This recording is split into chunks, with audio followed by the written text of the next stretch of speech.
Cross एक्झामिनेशनमध्ये core आणि peripheral aspects काय असतात बघूया. एक आय विटनेस आहेत आणि अॅक्युजनी डिसीजवर शार्प ऑब्जेक्टनी वार करताना पाहिलंय. आता क्रॉस आहे क्वेश्चन्स, लिडिंग क्वेश्चन्स, सजेशन्स आणि डिनायल आणि त्याच्यासोबत जनरेट होणारे खूप टॉपिक.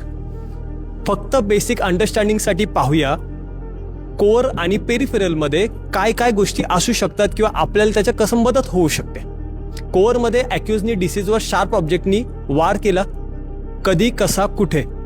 विटनेसनी तो स्वतः पाहिला. विटनेसनी आरोपीला ओळखलं. फॅक्ट्स, ऑकरन्स, आयडेंटिफिकेशन आणि प्रेझेन्स. पेरिफेरलमध्ये तो विटनेस त्या स्पॉटवर का होता, कसा आला आणि कसा गेला, जर काय रिलेव्हंट असेल तर. विजिबिलिटी किती होती, दिवस होता, रात्र होता, प्रकाश किती होता, तो पाहू शकत होता, दिसू शकत होतं, त्याच्या पाहण्याची क्षमता किती होती, आयसाईट.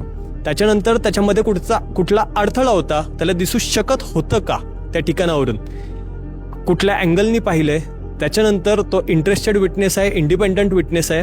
या सगळ्या सराउंडिंग सर्कमस्टान्सेस पेरिफेरलमध्ये, प्रोबॅबिलिटी आणि क्रेडिबिलिटी.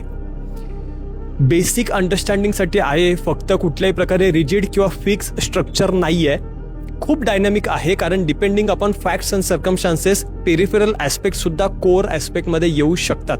खूप न्युअन्सेस असतात त्याच्यात. प्रश्न कोणते विचारावे, कोणते विचारू नये, उत्तर माहीत असलेले प्रश्न विचारावे असं जनरली म्हणतात, पण उत्तर माहीत नसलेले प्रश्न सुद्धा काही वेळेस विचारावे लागतात. खूप वेळा व्हॉलंटरी ॲन्सर्स येतात, स्टेटमेंट्स येतात. टॅकल कसं करायचं, खूप न्युअन्सेस आहेत. कॉन्ट्रडिक्शन, ओमिशन, इम्प्रूव्हमेंट्स पाहूया काही पुढच्या भागांमध्ये.